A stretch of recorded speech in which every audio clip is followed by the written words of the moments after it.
নমস্কার বন্ধুরা, learning pass একাডেমিতে তোমাদের আরো একবার স্বাগত।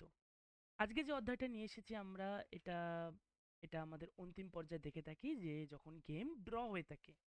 তো আমরা আজকে জানবো যে একটা চেস গেম কিরকম ভাবে ড্র হয়ে থাকে। তো আমরা অনেকেই ছোটখাটো বিষয় জেনে থাকি যে ড্র কিরম ভাবে হয়, যখন স্টেলমেট হয়, যখন কোনো পিস থাকে না। বাট এর বাইরেও কিন্তু অনেক রকমের পসিবিলিটিস হতে পারে যেখানে চেস গেম ড্র হতে পারে, বা আমরা কিন্তু ক্লেম করতে পারি সেটা ড্র। তো সেই বিষয়ে আমরা বিস্তারিত আজকে দেখব। তো তোমাদের সামনে যে চার্টটা দেখতে পাচ্ছ সেই চার্টটা তোমরা সেভ করে নাও। তো এখানে দেখা যাচ্ছে যে চেস গেম কিরম ভাবে ড্র হয় এবং তাদের ৮ রকম ভাবে ড্র হতে পারে। আমরা বাঁদিকে ৪ রকম রুল দেখছি, ডান দিকেও ৪ রকম রুল দেখছি। তো প্রথম থেকে যদি শুরু করি স্টেলমেট। তো স্টেলমেট আমরা জানি যখন কিং চেকে থাকে না এবং অন্যান্য পিসও মুভ করতে পারে না, তখন স্টেলমেট হয়, মানে গেম ড্র, দুজনেই সমান পয়েন্ট পেয়ে যাবে। আরেকটা যেটা দেখতে পাচ্ছি সেটা হচ্ছে 50 মুভস রুল। 50 মুভস রুলটা হচ্ছে এরকম: ধরো গেম চলছে এবং 50টা মুভ হয়েছে, এবং সেই 50টা মুভের মধ্যে কোনো ক্যাপচার হয়নি, কোনো পনেরও মুভ হয়নি, মানে কেউ কোনো পন মুভ করেনি বা কেউ কোনো ক্যাপচার করেনি। এমন এরকম অবস্থায় যদি 50টা মুভ অতিক্রম করে, তখন কিন্তু কোনো একটা প্লেয়ার কিন্তু আরবিটারকে কিন্তু অ্যাপিল করতে পারে যে 50 মুভস রুল হয়ে গেছে, 50 মুভস রুল এর মধ্যে এটা ড্র হতে পারে। তো এবং সেটা যদি ধার্য হয় এবং ইফ ইট ইজ কারেক্ট, এটা কিন্তু ড্র হয়ে যাবে রিগার্ডিং দ্য ফিরে 50 মুভস রুল। নেক্সট হচ্ছে ডেট পজিশন। ডেট পজিশন মানে হচ্ছে যখন বোর্ডে পিস রয়েছে বাট সেই পিস দিয়ে কিন্তু চেকমেট করা সম্ভব নয়। যেমন ধরো তোমার বোর্ডে রয়েছে তোমার বোর্ডে রয়েছে কিং এর সঙ্গে একটা নাইট বা একটা বিশপ বা এরকম ধরো। এই পজিশন কিন্তু ডেড ড্র পজিশন, মানে পিস রয়েছে তবু তুমি কিন্তু চেকমেট করতে পারবে না। এটাকে ইনসাফিসিয়েন্ট ম্যাটেরিয়ালও বলা যেতে পারে একরকম ভাবে, মানে যে পিস দিয়ে কিন্তু চেকমেট করা যাবে না। এখানে কিন্তু বিশপও হতে পারে চেকমেট, বিশপও কিন্তু হতে পারে চেকমেট হতে পারে না কখনোই, কারণ বিশপ দিয়ে একটা বিশপ দিয়ে চেকমেট করা যায় না।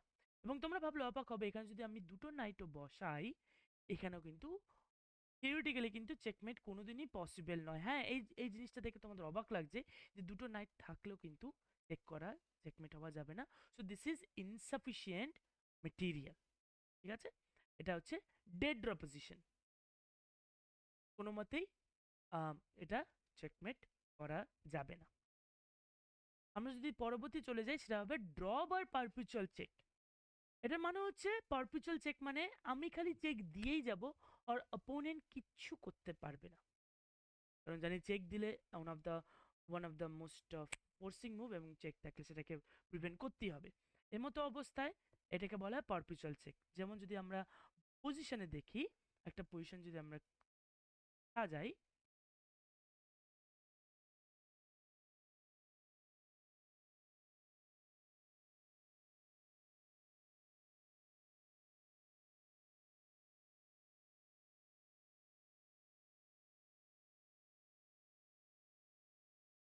এই পজিশনে তোমরা দেখতে পাচ্ছ যে হোয়াইটের কোনো মতেই জেতার কোনো চান্স নেই, এবং white is about to lose. But fortunately এখানে কিন্তু আমরা গেমটাকে ড্র করতে পারি by the rule of perpetual check, মানে কাউন্টলেস চেক এবং কন্টিনিউয়াস চেক। যেমন এখানে যদি আমি কুইন জি6 এ নিয়ে যাই, মনে হয়ে গেল কিরম ভাবে, যাই হোক, এখানে যদি কুইন জি6 এ নিয়ে যাইছে, কিং এইচ8 এ পালাতে বাধ্য হবে। আবার আমি কুইন এইচ6 এ নিয়ে যাব, কিং জি8 এ যাবে। আবার জি6 এ নিয়ে যাব, কিং এইচ8 এ যাবে।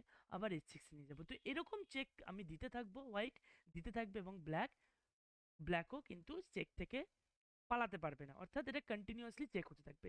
এটা হচ্ছে পারপিচুয়াল চেক। এরকম যদি হয়, গেম কিন্তু ড্র হবে।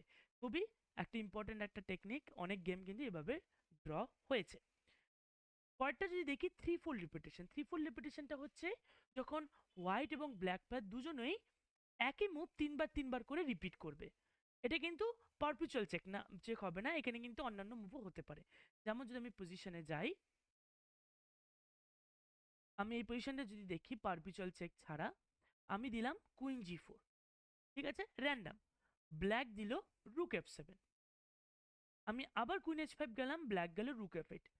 অর্থাৎ একই মুভ কিন্তু একই জায়গায় কিন্তু আমরা আসলাম, ট্রিপল রেপিটেশন। আমি আবার কুইন জি4 গেলাম, রুক এফ7 আসলো। আমি আবার কুইন h5 গেলাম, রুক f8 গেল, অর্থাৎ দ্বিতীয়বার হলো। আবার কুইন জি4 গেলাম, রুক f7 আসলো, আবার কুইন h5 গেলাম, রুক f8 আসলো।